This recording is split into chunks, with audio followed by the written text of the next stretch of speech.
오늘 정지웅 전사님께서 말씀을 전하셔야 되는데 좀 외식도 하고 그러셔야 되는데 말이죠. 코로나에 오늘 아침에 급하게 감염이 되셔가지고 제가 대신 올라오게 되었습니다. 잘 부탁드립니다. 서로 이제 인사를 좀 나눴으면 좋겠습니다. 우리 서로를 보시면서 참 감사합니다 이렇게 얘기해 주시기 바랍니다. 네, 감사합니다. 앞뒤 성도님들 보시면서 감사합니다. 예. 조금 좀 나른하시죠? 예, 깍지를 좀 끼셔가지고 앞으로 이렇게 좀 쫙 미셨다가 자 위로, 자 오른쪽으로, 왼쪽으로. 네, 감사합니다. 그렇죠. 이렇게 신음 소리가 나와야 제대로 하신 거라 할 수 있습니다. 시 한 편 읽고 시작하겠습니다. 우리 정호승 시인 잘 아실 텐데 감사하다라는 시예요. 태풍이 지나간 이른 아침에 길을 걸었다. 아름드리 플라타너스 왕 벚나무들이 곳곳에 쓰러져 처참했다. 그대로 밑둥이 부러지거나 뿌리를 하늘로 드러내고 몸부림치는 나무들의 몸에서 짐승 같은 울음소리가 계속 들려왔다. 키 작은 나무들은 쓰러지지 않았다. 쥐똥나무는 몇 알 쥐똥만 떨어뜨리고 고요했다. 심지어 길가의 풀잎도 지붕 위의 호박넝쿨도 쓰러지지 않고 햇볕에 젖은 몸을 말리고 있었다.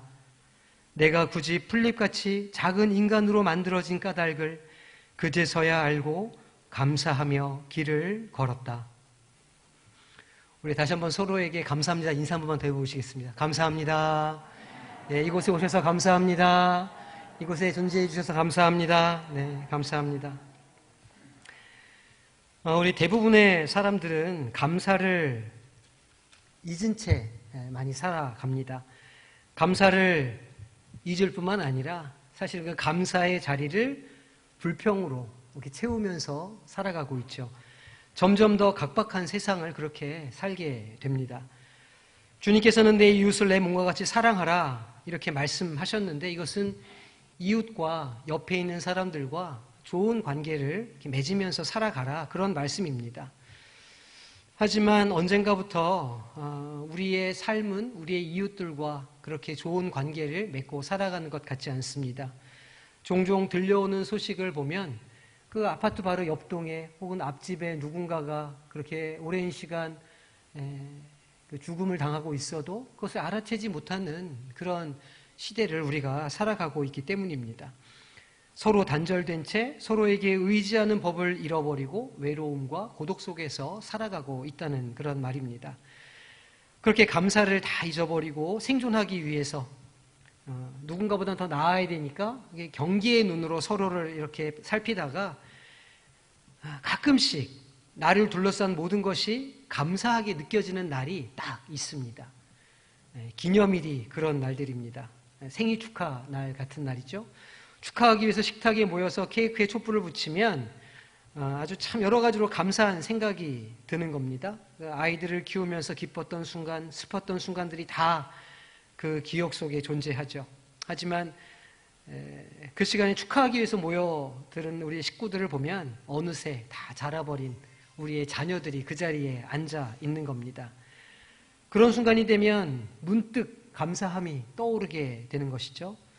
사실은 우리에게 주신 자녀가 하나님의 선물이고 부모가 자녀를 사랑하는 것보다 훨씬 더 기쁨을 자녀로부터 우리가 얻고 있다는 것을 깨닫게 되기 때문입니다.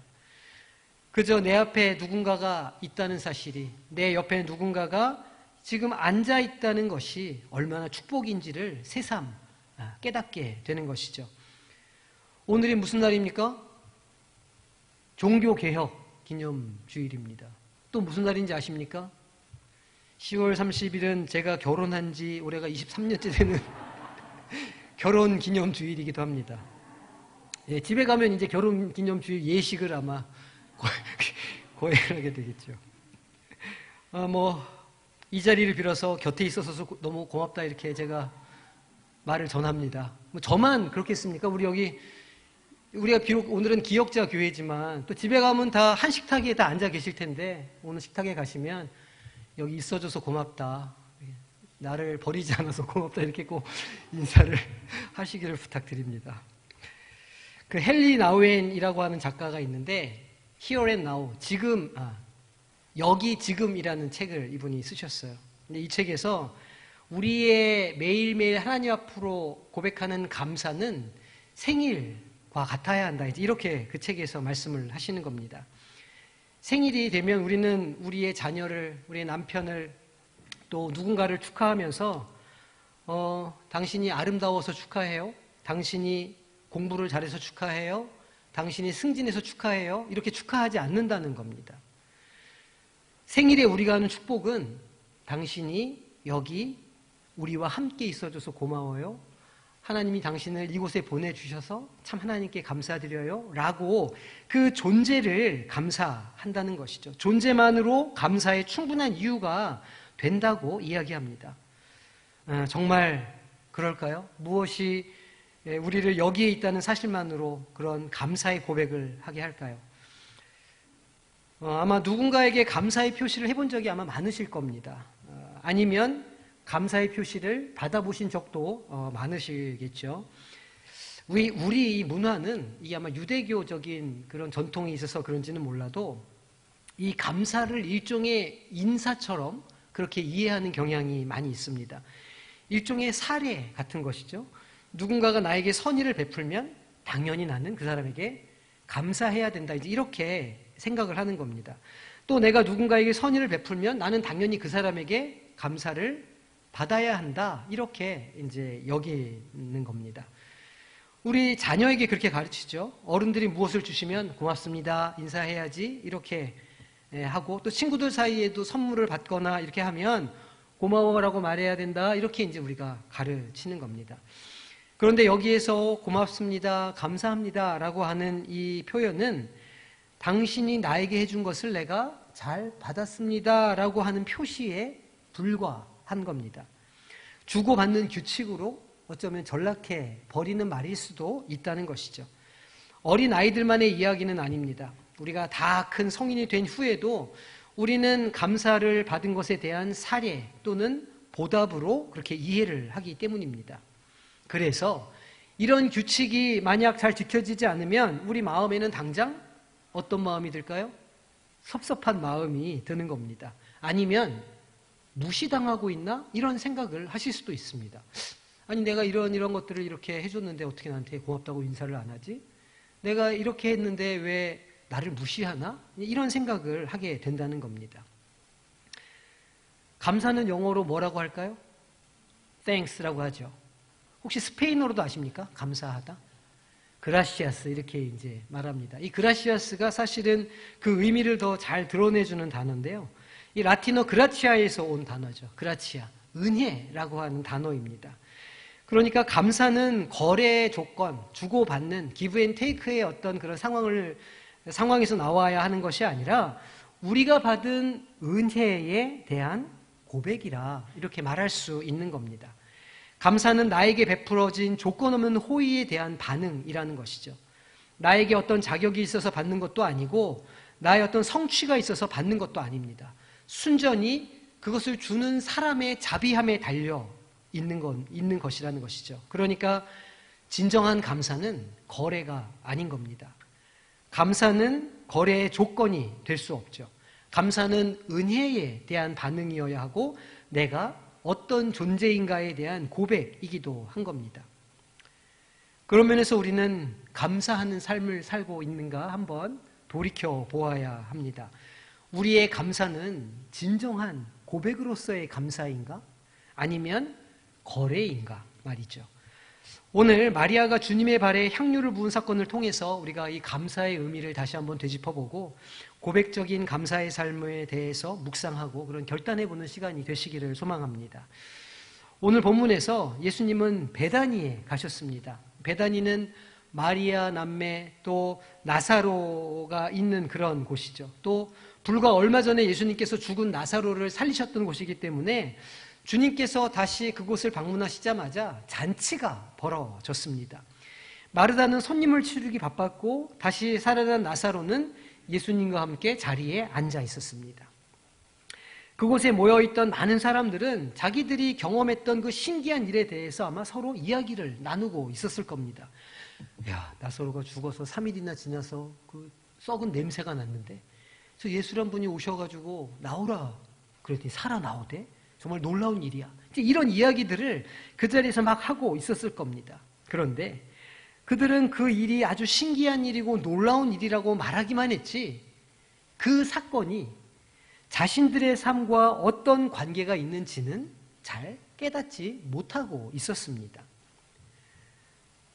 그 일이 아주 신기한 일이고 놀라운 일이었지만 예수님께서 그 일을 행하신 것과 자신의 삶에 어떤 관계가 있는가, 그 연결점을 찾는 것, 그 의미를 이해하는 능력이 어떤 면에서는 영성이라 이렇게 우리가 이해해 볼 수 있는 것이죠. 나와는 전혀 상관없는 2000년 전의 성경 속 사건들이 오늘 나의 삶에 유의미하게 연결되고 어떤 의미를 던져주도록 하는 것, 그것이 영성이라 이렇게 말할 수 있다는 겁니다. 오늘 우리가 해야 하는 일도 이 영적인 일이죠. 나와 아무런 상관이 없는 마리아의 사건을 오늘 나에게 의미 있는 사건으로 다시 재구성해서 이해하는 것, 나에게 주시는 말씀으로 받는 것, 이 말씀을 통해서 우리에게 다가오시는 예수 그리스도를 경험하는 것이 우리가 해야 하는 일인 겁니다. 이 나사로가 다시 살아난 사건은 주님이 어떤 분이신가를 잘 드러낸 사건이었습니다. 주님께서 무덤 앞에서 슬피 울던 마르다 마리아 자매에게 뭐라고 말씀하셨을까요? 그 죽음 앞에서 절망 앞에서 슬퍼하던 그들에게 이렇게 말씀하십니다. 나는 부활이요 생명이니 나를 믿는 자는 죽어도 살겠고 살아서 나를 믿는 자는 영원히 죽지 아니하리니 이것을 내가 믿느냐? 이렇게 말씀하셨습니다. 이 나사로의 부활 사건은 곧 예수님께서 부활되시는 것과 생명 되심을 증언하는 사건입니다. 그러니까 주님께서 나는 부활이요 나는 생명이라 이렇게 말씀하셨던 겁니다. 하지만 그 이적을 경험한 수많은 사람들은 나사로가 다시 살아나게 된 사건만을 생각하고 그것의 놀라움만을 이야기할 뿐 예수님이 그들의 인생에도 부활과 생명이 되어주신다는 사실은 미처 보지 못하고 있었단 말입니다. 사실 그곳에 모여들었던 사람들은 주님께서 부활과 생명이 되셨기 때문에 주님 앞에 감사하는 반응을 보여야 했던 겁니다. 또 앞으로 주님께서 하실 일을 감사했어야 했죠. 하지만 마리아를 제외한 그 누구도 그런 온전한 감사를 갖지 못했던 것 같습니다. 그때 그러니까 누구도 주님께서 함께 하시고 부활되시고 생명되어 주심에 감사하지 못하고 있을 때 마리아가 그 방 안에 들어왔습니다. 그리고 주님 앞에 나와서 향유 옥합, 나드 한 근 들어있는 향유 옥합을 그 자리에서 깨고 예수님 발에 붓고 자기의 머리털로 주님의 발을 닦기 시작했던 겁니다. 이 나드는 남자들이 바르는 아주 귀한 향수였습니다. 나드 한 근의 값어치가 얼마나 되었을까요? 나중에 보면 이 셈의 밝은 제자 가룟 유다는 그것이 300데나리온이나 된다라고 말합니다. 이것은 노동자의 1년치 연봉에 해당되는 굉장히 값나가는 물건이었던 겁니다. 그리고 그 양은 적게 잡아서는 약 350ml 정도, 병 콜라의 양 정도 됐을 겁니다. 많게는 700ml 정도, 식용유 좀 작은 통 정도의 양이 아마 사용되어졌을 것이라 그렇게 추측하게 됩니다. 그렇게 크지 않았을 집에서 굉장히 많은 양의 향수를 예수님의 발에 붓고 머리털로 적셔 닦고 많은 양이 아마 바닥으로 흘러 넘쳤을 겁니다. 그리고 그 진한 향이 온 집안을 뒤엎었고 아마도 그 집 주변까지 그 향이 넘쳐났을지도 모르겠습니다. 그리고 며칠 동안 그 집에서 그 향은 사라지지 않고 계속 그 집에 남아 있었을 겁니다. 우리는 대부분 이 이야기에서 이 나드 한 근이 얼마나 귀한 것인가, 이 마리아가 얼마나 자신의 소중한 것을 다 주님께 드렸는가 이렇게 이야기에 집중합니다. 그녀의 노력이 아름답다 이렇게 말하는 것이죠. 그런데 사실은 이 나드가 한 근이나 되었다는 것은 그저 상징에 불과한 겁니다. 모든 것을 거래로 이해하고 주고받는 삶에 익숙한 사람으로 상징되는 가롯 유다의 어리석음을 표현하기 위한 것일 뿐이라는 겁니다. 도리어 이 이야기의 초점은 그 집안을 가득 채웠을 향기, 그 집안 사람들의 주의를 환기시키고 집중하게 만든 마리아의 그 감사의 모습에 있다는 겁니다. 오늘의 이 이야기는 그래서 감사의 본질이 무엇인지를 우리에게 잘 설명해 주고 있는 것이죠. 우리는 이 이야기에서 감사의 본질 세 가지를 발견할 수 있습니다. 첫째는 감사는 믿음의 고백이라는 겁니다. 어떤 의미에서 믿음의 고백일까요? 그것은 어제까지 삶을 인도해 주신 분이 주님이시라는 사실을 믿음으로 고백할 때 나오는 겁니다.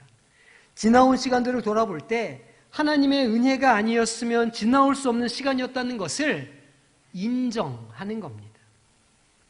마리아의 향유 나드는 어제까지 그녀에게 주님이 어떤 분이신가를 고백하는 믿음의 고백이었습니다. 주님이 어떤 분이십니까? 주님은 나사로를 살리시며 자신이 부활이요 생명이 되는 분이시라는 것을 말씀하셨습니다. 동시에 여러 번 자신이 고난을 받고 죽었다가 다시 살아나야 함을 말씀하셨습니다. 누구도 그 말씀을 새겨듣지 않았지만 마리아는 주님의 그 말씀을 마음에 새겼습니다. 주님이 부활하시고 주님께서 부활이 되시고 생명이 되신다. 주님이 나사로를 죽음에서 살리신 것처럼 주님도 죽었다가 부활하실 거다. 마리아 자신의 인생도 고난과 죽음에 이를 것이지만 주님을 믿는 자는 죽었다가 살아나고 살아서 믿는 자는 영원히 죽지 않는다고 하는 이 믿음이 그녀의 첫 번째 감사였던 겁니다. 마리아에게는 그 믿음이 나사로의 죽음과 부활을 경험한 후에 나온 것이었습니다. 그녀는 먼저 나사로의 죽음을 경험해야 했습니다. 나사로가 죽음을 앞두고 있었을 때 두 자매는 주님께 사람을 급하게 보냈습니다. 빨리 오셔서 우리 동생을 좀 낫게 해달라고 하는 전가를 보냈지만 주님은 시간에 맞추지 못하셨습니다. 그래서 그녀는 말할 수 없는 고통을 경험해야 했던 것이죠. 너무너무 사랑하는 막내였지만 뭔가 늘 병약해 보였습니다. 이 아이가 아마 가족의 부모님은 일찍 세상을 떠난 것 같습니다. 늘 주방에는 마르다가 엄마처럼 들어가 일을 했던 것이죠. 그렇게 삼남매가 힘겨운 삶을 살아가고 있었는데 막내가 자주 아팠던 겁니다. 막내는 자매에게 늘 걱정이었고 아픈 가시와 같았습니다. 그런데 그런 동생이 시름시름 앓다가 죽음에 이르게 된 겁니다. 그 절망 속에 있을 때 주님께서 오셨습니다. 마리아는 예수님이 여기 계셨더라면 나사로가 죽지 않았을 것이라 울면서 주님 앞에 엎드립니다. 그런데 무덤을 막아 놓았던 돌을 치우라 말씀하시면서 자매에게 말씀하시는 것이죠. 내 말이 내가 믿으면 하나님의 영광을 보리라 하지 아니하였느냐. 그리고는 나사로를 부르시는 겁니다. 나사로야 나오라. 아마도 마리아는 나사로가 온몸에 그 배를 감고 걸어 나오는 것을 보는 순간 주님께서 하신 말씀이 무엇인지를 분명하게 깨달았을 겁니다. 주님은 삶의 모든 순간을 통해서 일하시는 분이시다. 인간의 가장 처절한 마지막 순간인 죽음마저도 주님의 시간 안에서 새로운 의미를 갖고 모든 것이 협력하여 주님의 일을 이루신다. 그녀는 자신의 과거를 다시 돌아보게 되었습니다. 그녀의 모든 과거를 주님께서 사용하셨던 겁니다. 그녀의 모든 기쁨과 슬픔도 주님께서 사용하시는 겁니다. 어제까지의 내 삶은 주님께서 이루신 것이다. 이 고백이 마리아에게 있었던 겁니다. 그렇습니다. 우리는 어제까지의 일을 하나님 앞에 감사해야 합니다. 어제를 바라보며 우리가 감사하는 것은 과거의 나의 삶에 일어난 모든 사건들이 그 기쁨과 슬픔과 고통과 애통함 그 모든 것들이 하나님의 섭리 가운데 일어났다는 것을 고백하는 것이기 때문입니다. 우리가 살아온 어제까지의 삶 속에는 슬픔과 기쁨이 공존합니다. 때로는 이해할 수 없는 일도 있었고 여전히 지금도 이해되지 않는 일도 있을 겁니다. 그럼에도 불구하고 감사하는 것은 우리의 생각과 판단을 앞서시는 하나님의 일하심을 믿기 때문인 겁니다. 믿음이 있기에 어제까지의 모든 삶을 감사할 수 있습니다. 어제까지의 모든 일이 하나님의 섭리 가운데 이루어졌음을 믿음으로 고백하는 것이 감사입니다. 만약 우리가 진정으로 과거에 대해서 감사한다면 그것은 곧 우리의 정체성이 될 겁니다. 나라는 존재가 비록 이 모습, 이렇게 연약한 모습이지만 하나님의 섭리 가운데 있는 존재다. 어제까지의 내 모습 역시도 하나님께서 빚으셨다는 사실을 우리는 고백할 수밖에 없는 겁니다. 내 삶의 비루함에 의해 내 가치가 정해지지 않는다. 세상 사람들의 평가도 내 가치를 정해줄 수 없다. 나라는 존재는 오직 나를 빚으시는 하나님이 그 의미를 주시고 가치를 정해 주신다. 그러므로 어제에 대한 믿음의 고백은 곧 우리 자신이 어떤 사람인지에 대한 고백이 되는 겁니다. 이렇게 한번 고백해 보실까요? 나는 하나님의 섭리 안에 살아온 사람입니다. 하나님 감사합니다. 고맙습니다. 우리가 감사합니다라고 말할 때 이 말에는 어제까지의 나는 하나님의 섭리 안에 있는 사람입니다라는 고백이 담겨 있고 그런 고백이야말로 하나님 앞에 진정한 감사가 될 수 있다는 사실을 기억하시기를 바랍니다. 둘째로 감사는 오늘 내게 있는 삶이 내 것이 아니라 나에게 맡겨주신 것이라는 것을 고백하는 데에서 오는 겁니다. 오늘의 감사는 곧 청지기로서의 삶을 고백하는 것이죠. 이것은 곧 겸손함의 고백이라 할 수 있을 겁니다. 마리아가 주님 발에 기름을 붓고 머리털로 닦은 것은 유대인의 정결 의식을 재현한 겁니다. 유대인들은 밖에 나갔다 돌아오면 발을 닦죠. 왜냐하면 그들은 운동화를 신는 게 아니라 늘 샌들을 신었기 때문에 그 발에 먼지가 많이 묻게 되는 겁니다. 그러면 보통 자기가 직접 발을 닦는 게 아니라 종들이 발을 닦아줍니다. 가나의 혼인잔치집에는 이 규례를 위한 대 6통의 항아리가 있었던 겁니다. 종이 주인의 발을 닦아주는 겁니다. 요한복음은 마지막 식사 후에 주님께서 제자들의 발을 씻기시는 장면을 기록하고 있습니다. 이때 베드로가 깜짝 놀라면서 말하죠. 우리가 주님의 발을 씻겨드려야 하는데 왜 주님께서 우리들의 발을 씻어주십니까? 이렇게 물어보는 겁니다. 주님은 그렇게 섬김의 도를 가르치심으로 제자들도 섬기며 살아가도록 그렇게 하셨습니다. 마리아는 자신의 정체성을 분명히 알고 있었습니다.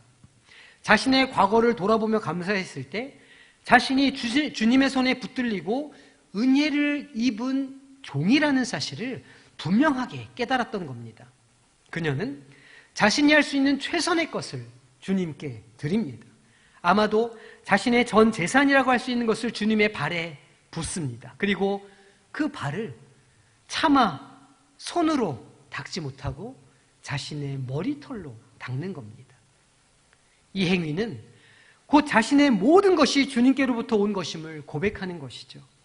자신에게 있는 물질도 심지어는 자기 자신까지도 주님의 것이며 주님을 섬기기 위한 것임을 그녀는 분명히 그 순간 깨닫고 있었던 겁니다. 셈에 밝았던 유다가 이 장면을 보고 화를 냅니다. 아마 그의 머릿속에는 제자도란 약한 사람을 돕는 것, 억눌린 사람을 해방시키는 것이라는 선입견이 있었던 것 같습니다. 하지만 주님께서는 그를 가만히 두어 나의 장래할 날을 위하여 그것을 간직하게 하라 이렇게 말씀하십니다. 세번역에서는 이 구절을 이렇게 번역합니다.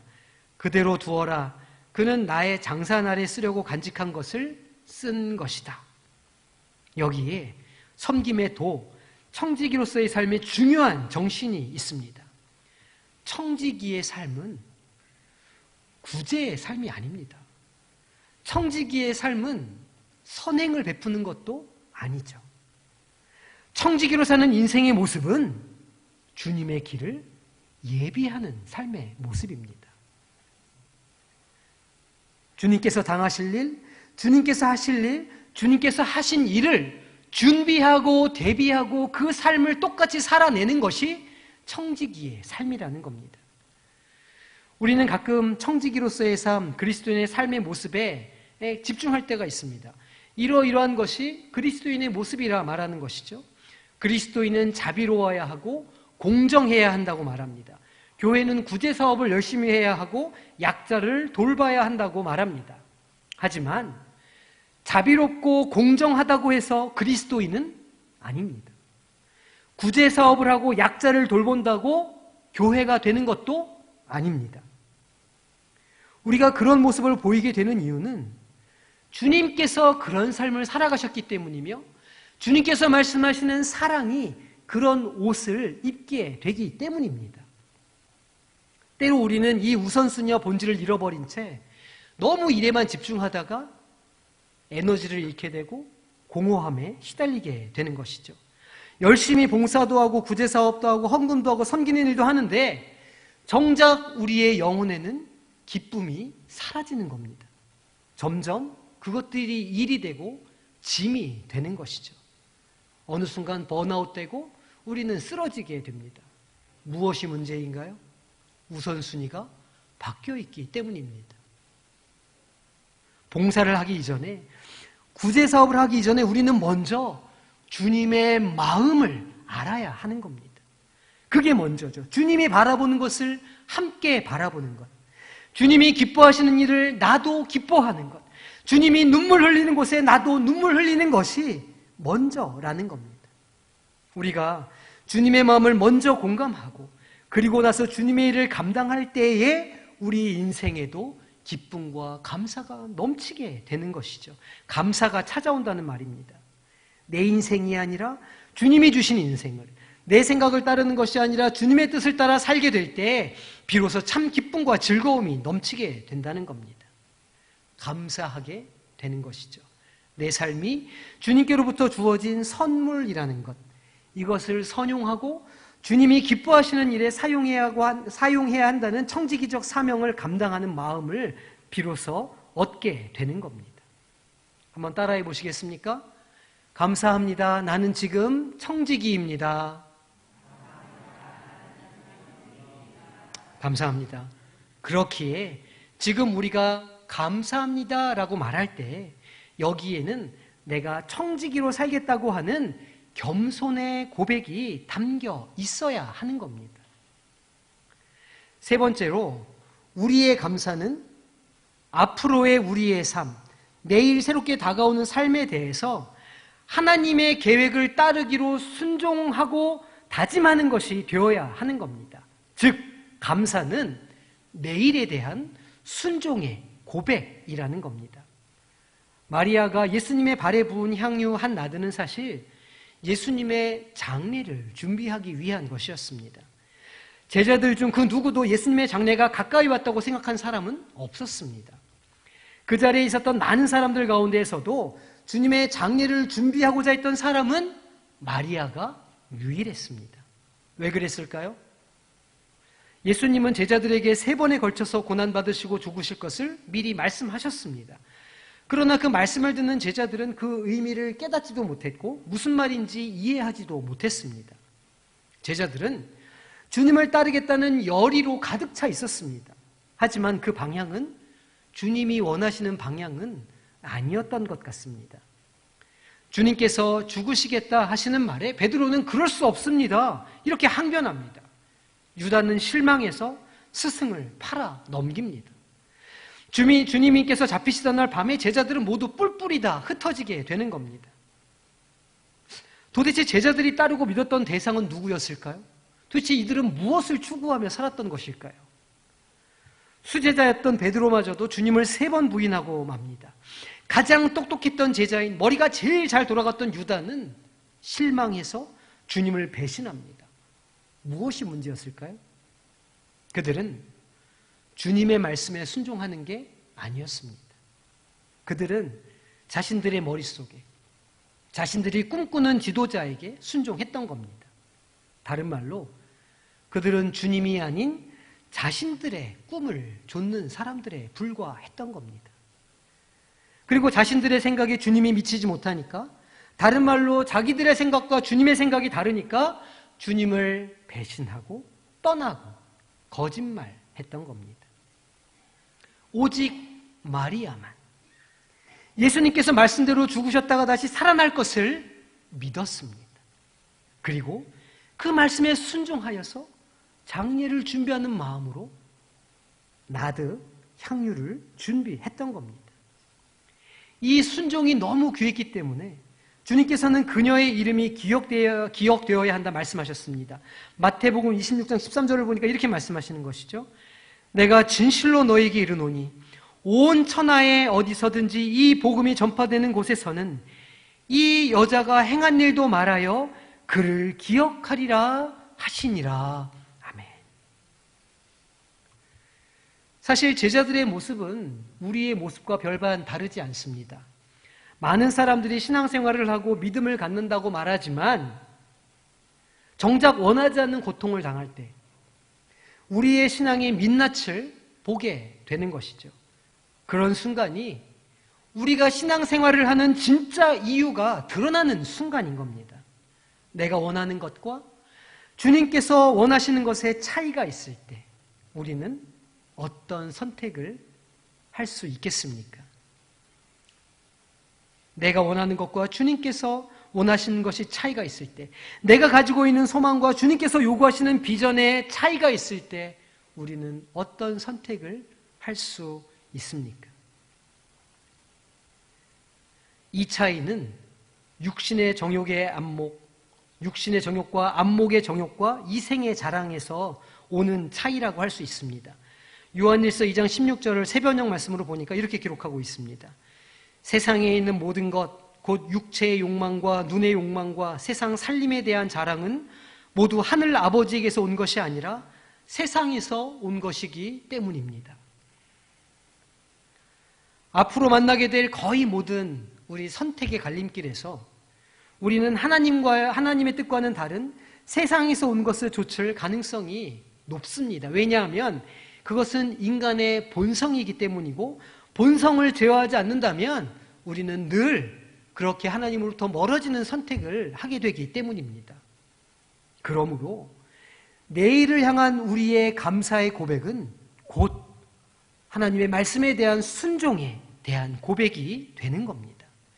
매일 새롭게 주시는 하루하루는 하나님의 뜻하심과 계획하심 안에서 하나님의 섭리를 이루어 가야 하는 것들로 가득 차 있습니다.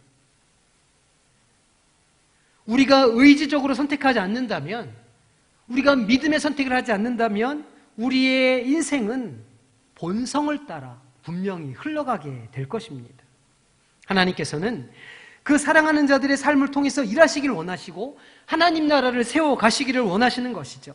단 한 사람이라도 그 말씀에 순종하는 사람이 있다면 하나님은 그 사람을 들어서 10명, 100명, 1000명을 부끄럽게 하는 역사를 일으키시는 분이시라는 사실을 우리는 믿음으로 봐야 하는 겁니다. 하나님의 자녀된 자들은 당연히 하나님의 계획에 순종해야 할 줄로 믿습니다. 앞으로 일어날 일들에 대해 감사하는 것은 곧 우리를 통해서 하나님의 나라를 세워가심에 대한 순종의 고백이 된다는 사실을 기억하시기를 바랍니다. 한번 따라해 보시겠습니까? 감사합니다. 순종하는 삶을 살겠습니다. 감사합니다. 이 말에는 내가 내일, 또 내일, 또 내일 순종하겠습니다. 나를 통해 일하시옵소서라는 고백이 담겨 있는 줄로 믿으시기를 바랍니다. 말씀을 정리하겠습니다. 마리아가 주님 앞으로 나와서 향유 옥합 안에 들어있던 나드를 부어 주님의 발을 씻는 것은 온전한 감사의 고백이었습니다.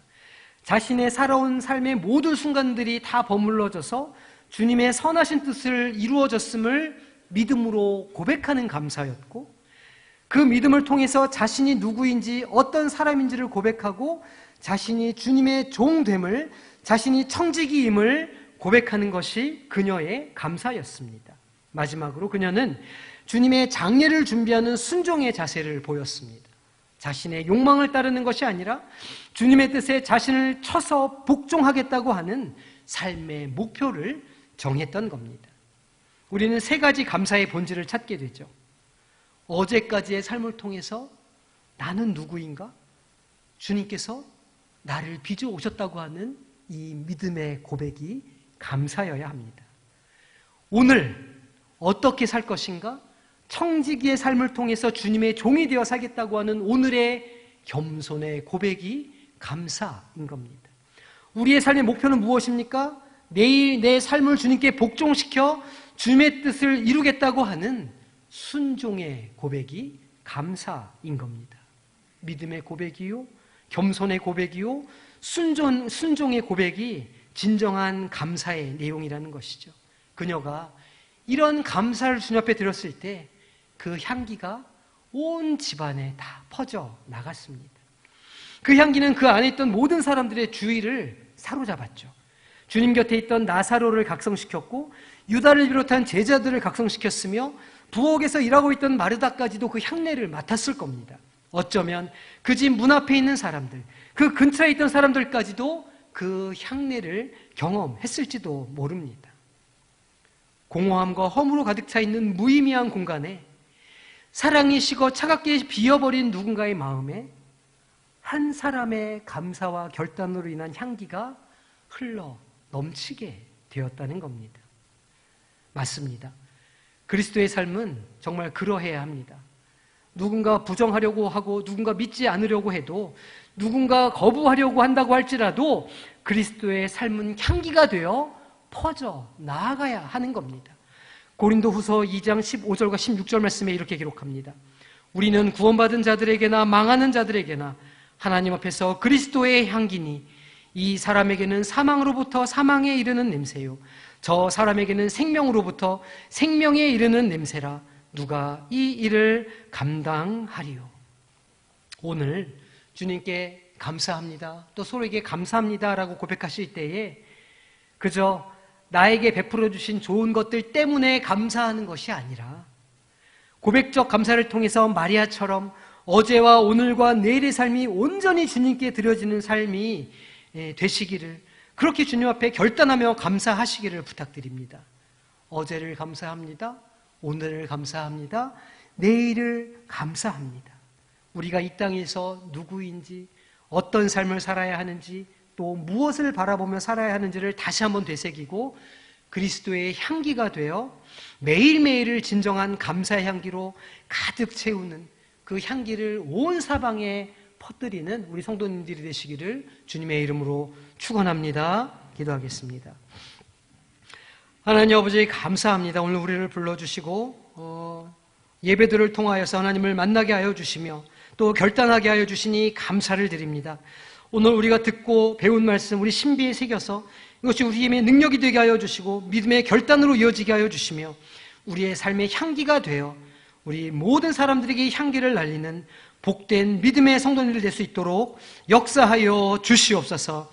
예수님의 이름으로 기도하옵나이다. 아멘.